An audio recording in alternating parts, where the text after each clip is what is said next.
سر آپ بڑے قیمتی ہیں. اللہ تعالیٰ کو انسان اتنا عزیز ہے کہ اسے یعنی فرشتے بھی ویسے عزیز نہیں ہیں. آپ کا مقدمہ فرشتوں کے ساتھ اللہ تعالیٰ لڑ رہا ہے کہ مجھے پتا ہے میں نے کیوں بندے بنائے ہیں. حالانکہ اللہ کو بھی پتا تھا کہ کوئی کورونا ایک داڑا ہی نکلنا ہے بندے کا پتر. لیکن سر وہ ایک بندہ جو نکلنا ہے نا وہ بندہ جبرائیل پہ بھی بھاری ہے, کیونکہ جبرائیل تو اپنی مرضی سے خدا کو مانے ہوئے ہے.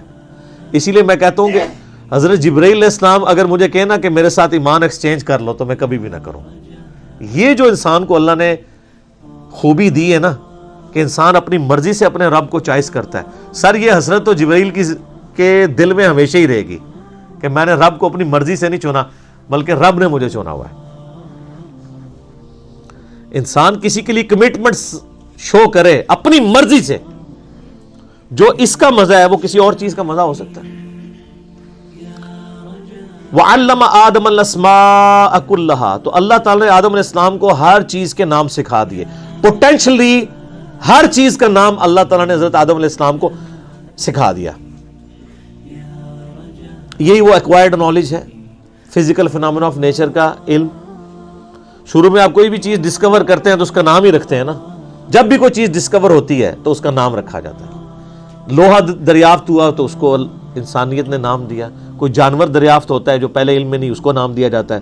کوئی دھات دریافت ہوتی ہے, کوئی پیریوڈک ٹیبل میں آپ کو پتہ ہے اب تو کمپلیٹ ہو چکا ہے, تو وہ جو بھی چیز ڈسکور ہوتی ہے اس کو نام دیا جاتا ہے. تو پوٹینشلی اللہ تعالیٰ نے آدم علیہ السلام کو چیزیں سکھا دی تھیں.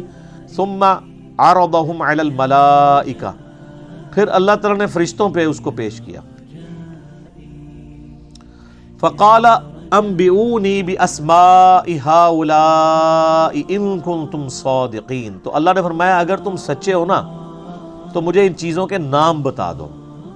یعنی جو میں نے پلان سوچا ہوا تھا تم یہ سمجھتے ہو کہ یہ پلان درست نہیں تھا یا بہتر نہیں تھا, تو میرے پلان میں جو چیز ہے اب مجھے ان چیزوں کے نام بتاؤ جو میں نے اس کو کیپیبلٹی دی ہے اس انسان کو جو تمہیں نہیں دی ہے.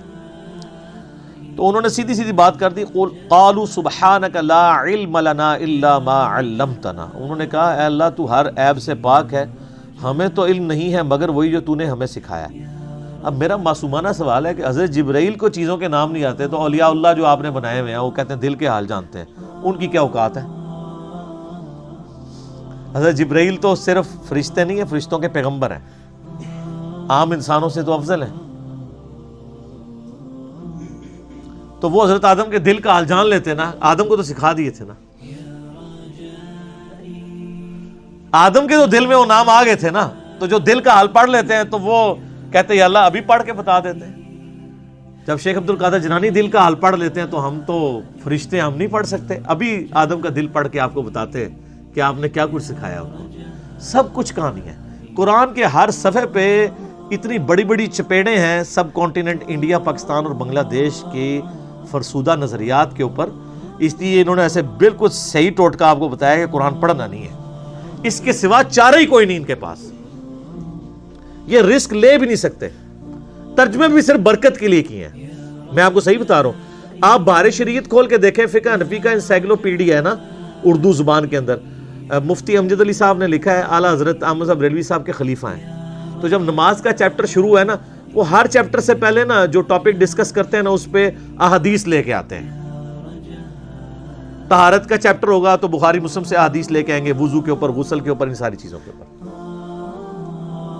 اسی طریقے سے حج کا چیپٹر آئے گا, احادیث لے کے آئیں گے. نماز کا جب چیپٹر آیا نا تو اس پہ بھی حدیثیں لے کے آئے, لیکن حدیثیں کون سی کہ نماز پڑھنے سے گناہ معاف ہو جاتے ہیں, پتوں کی طرح جھڑ جاتے ہیں. اب آگے نماز کا طریقہ بھی تو لکھنا چاہیے تھا نا ان کو, تو وہ حدیثیں چھوڑ دی. باقی جتنی بخاری مسلم میں حدیثیں تھی ساری ایک جگہ جمع کر دی, لیکن ضمیر تو ملامت کرتا ہے نا. تو اینڈ پہ جا کے لکھا کہ یہ احادیث ہم صرف برکت کے لیے لکھ رہے ہیں, رہا ان احادیث کی روشنی میں نماز کا طریقہ اخذ کرنا تو وہ ہمارا کام ہی نہیں. ہمارے بزرگوں نے بہت عرصہ پہلے یہ کام کر دیا, ہمیں اسے دوبارہ کرنے کی ضرورت نہیں ہے. وہ بزرگ جو بہت عرصہ پہلے کام کر کے گئے نا, وہ کام کر کے نہیں گئے, کام پا کے گئے نا. تو یہ اندھا تھا جب بخاری مسلم سے حدیثیں لکھ رہا تھا, اس کو نہیں پتا تھا کہ نماز کا طریقہ, جب تم فضائل لکھ رہے ہو نماز کا طریقہ بھی اسی بخاری مسلم سے لکھو نا, اور پھر بتاؤ کہ بزرگ کام ڈال کے گئے ہیں. تو اصول برکت کے لیے وہ کہتے، اس میں لکھا ہے کہ ہم یہ برکت کے لیے لکھ رہے ہیں، کوئی یہ نہ سمجھے کہ اس سے ہم نے نماز کا طریقہ اخذ کرنا ہے۔ تو قرآن بھی جو ترجمے ہوئے ہیں برکت کے لیے ہوئے ہیں، اس سے کوئی یہ نہ سمجھے کہ اس کو پڑھ کے اس پہ عمل بھی کرنا ہے۔